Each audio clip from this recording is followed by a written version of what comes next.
रुस्तम पाकिस्तान इनाम पहलवान ईद उल अज़हा की खुशियाँ अपनी फैमिली के साथ मना रहे हैं। इनाम पहलवान ने वालिद के साथ मिलकर किचन में मज़े के खाने तैयार किए हैं। तफसीलात से आगाह करने के दुनिया न्यूज़ के नुमाइंदे फ़हद बशीर जो इस वक्त इनाम पहलवान के घर में ही मौजूद हैं। जी फ़हद।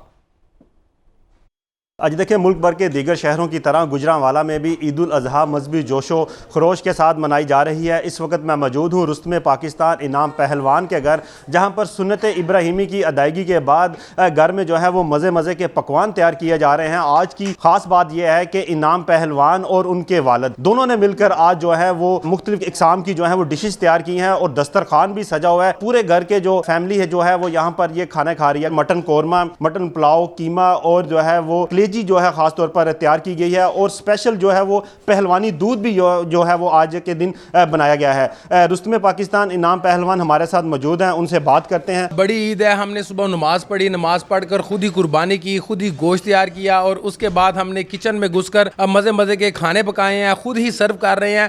ईद के दिन हमारी रवायत है कि जो मर्द हजरात हैं वो किचन संभालते हैं और जो ख़वातीन साहिबान हैं वो घर पर बैठती हैं और मज़े के खाने इंजॉय करती हैं। इनाम ने जो खाने तैयार किए हैं, कैसा लग रहा है उनको खा के? जी, इन्होंने ईद बहुत ज़्यादा स्पेशल कर दिया हमारे लिए। खुद अपने हाथों से खाना बनाकर बहुत ही ज़्यादा ईद को हमारे लिए स्पेशल कर दिया और बहुत मज़े के खाने हैं। इनाम ने यह साबित किया है कि वो ना सिर्फ एक अच्छे पहलवान हैं बल्कि एक अच्छे शेफ भी हैं। दूसरी तरफ इनाम पहलवान का ये कहना है कि वो ईद के तीनों दिन इसी तरह मज़े के पकवान घर वालों के साथ रहकर जो है वो खाएंगे और आवाम से भी उन्होंने अपील की है कि वो घर रहें, महफूज रहें और अपने फैमिली के साथ रहकर बड़ी ईद की बड़ी खुशियाँ मनाएं। जी।